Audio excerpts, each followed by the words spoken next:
Hey there, thank you so much for joining me. I'm Charlotte with Colorful Teaching for You, and today we're going to be looking at how to engage our ELL learners. Before we proceed, I'm just going to let you know a quick term just in case you're new to this. So ELL stands for English Language Learners. Before, it used to be called ESL, and that was English as a second language. Now, I don't know if you can see that there's an issue there, right? Because English is not a second language for many people. It's an additional language, which is why we call it ELL now. Now, this is something that I am super passionate about. I have a master's degree in this concept and teaching children who are new to our country, who have English as an additional language. So what we are going to be looking at is the fact that we have, with just airplanes and everything, traveling is just so much easier, which is awesome because I love traveling. But with traveling, we get this beautiful, diverse country. And with diversity, which is lovely, it can also be exhausting for so many teachers because it can be very difficult when you've got a child who does not speak English and you do not speak their language. And believe me, I've been there, so I get it. Now, if this is the case, one of the things that always happens is our kids are either pulled out for those once a week ELL lessons, or they end up feeling left out because of being pulled out and because they don't know what's happening in class. And a lot of the times it's also they feel like they're losing their language and culture because they feel like they need to fit in to mainstream society.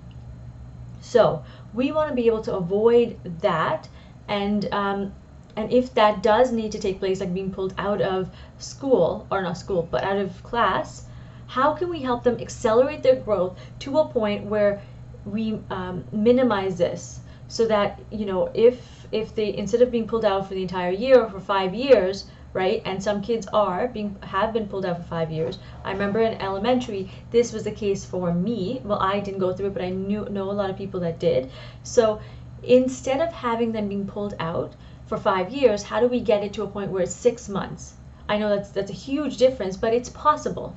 And here's 4 ways that we can do this. The first one is integrate cultural literature. So what I mean by this is incorporate culturally appropriate language or books. And when you're choosing books for your children, make sure you're trying to choose books where your different groups of kids feel a connection to it. And when you do that, don't just read it and let it go. Actually delve deep into it. And one of the things I like to do is I like to do a project about my kids' cultures. And I actually have just created a resource about it because I did it with my class just a couple months ago, actually. And it turned out wonderfully because I had some new students come in. So what I'd like you to do is take this concept, do a project-based learning so the kids understand about each other's cultures. And if you're looking for a no prep resource, like I said, I've created one for primary and for the intermediate grades, and I'll link to that in the description, okay? The second step is to teach cross-curricular language skills. That's a mouthful right there, but what I mean by this is when you're teaching, don't just focus on English, like language arts, for example. Let's not just study English in that setting. Let's not just focus on phonics or teaching in small groups and then it's done, right? Because we don't have time to do it all the time. We don't have time to put that into play every time. That might just be a once a week or twice a week kind of thing. So instead of just doing that, incorporate more learning into the curriculum across the curriculum. So what do I mean by that? English is not just spoken in language arts, it's also spoken in math and in science and in social studies and in drama and so forth. So actually encourage your children to learn the different language functions that come up when they're speaking. So let's go for example, math. They might need to know words like addition, subtraction, multiplication, division. In science, it might need to be mitosis, meiosis. In social studies, you might need to look at diversity or, sustainability. There's so much that children need to learn about. So what I like to do is I like to take these words, I break it down for the kids, I chunk it up, I look at the prefixes, the suffixes, and we have fun with these words.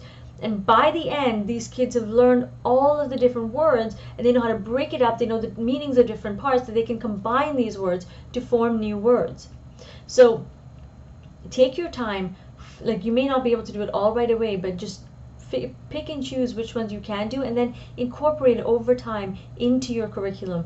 Know that if you're able to do this, it's going to accelerate their ability to learn really fast, and you're going to see their even their academic achievements just skyrocket there. Okay, so that's step number 2. Number 3 is embrace language translation. So what I mean by this is, your kids speak a different language. Don't have them just shut it out and not speak it in the classroom. Encourage it, because I find that when you're speaking or learning a new language, you cannot possibly just come up with a word. So if I was teaching them the word, I don't know, purse, for example. So they're not just going to say, purse, I know this word. It's not possible. They need to be able to think about it in their language first, because I will show them the image, and I'll say, okay, this is a, here. I say, this is a purse. I show them a purse, and they know, okay, this is the word purse. It matches this image. Now, what is the word in my language? So they'll think of the word in their language, and then they'll translate it, and they'll make that connection. But they're doing this, they have to do this in their heads. And instead of just focusing it on it being in their heads, I like to have them voice it out, because for one, I get to learn the language a little bit here and there, and I can help them out when they need it. But for the other part, I get to see what's going on in their mind, and I can make corrections much faster if I'm able to speak to that to them in that way. It also removes the stigma of not speaking your language, and the fact that your language is not as great as this language, right? So I like to be able to let them speak their language, and to use that, use it as a, I'm terrible at sayings, but like stepping stone, or a bouncing board. No, that's not it. You get what I'm saying, though. So it's where they learn, they use it as a starting point to be able to speak, to learn the new language. Okay.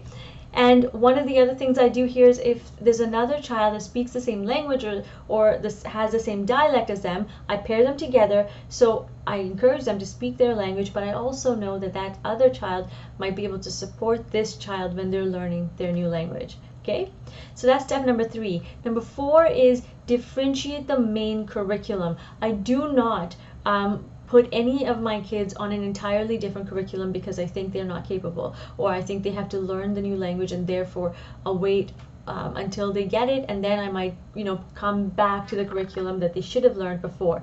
I start them where everybody's at, and at that point I teach them the words that they need to know.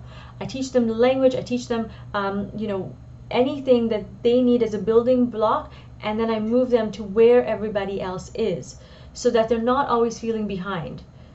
So this way, once they know the language, I immediately assess them too, because I find that so many kids from around the world, they don't need a lot of adaptations. Actually, after a while, a lot of them, I find I actually end up teaching them beyond the curriculum. So if some of my kids are doing, say, 2-digit addition, for example, with regrouping, then a lot of them are either doing 3 digits, like stacked this way and going this way, or they're already onto multiplication or division or fractions. For a lot of them, I'm doing, the differentiation is more advanced. So I actually will teach them what they need to know, assess them, and then differentiate to make sure that they're on par with where they should be, and meeting them where they need to be at that point. So those are my 4 steps. Now, we've talked about a lot, so I'm going to recap really quickly what we've talked about. We've looked at what ELL is, why the different ways ELL learners are treated in the curriculum school right now, and how can we as educators accelerate their development. And we can do that in 4 different ways. The first one is to integrate cultural literature. The second one is to teach cross-curricular language skills. The third one is to embrace English translations, and the fourth one is to differentiate the main curriculum. So that was a lot, and I do have, you can look at my blog post if you want more details. In the meantime, if you, my friend, are having a difficult time with your planning and you would like some help, know that my free masterclass, Systemized Plan to Super Passionate, is available for you. I encourage you to take it. You will always be a week ahead. If you have any questions though about what we've talked about so far today, please do contact me, and I would love to be a support system for you. In the meantime, I will see you same place, same time next week. Remember to create, experience, and teach from the heart. Take care, my friends. Bye.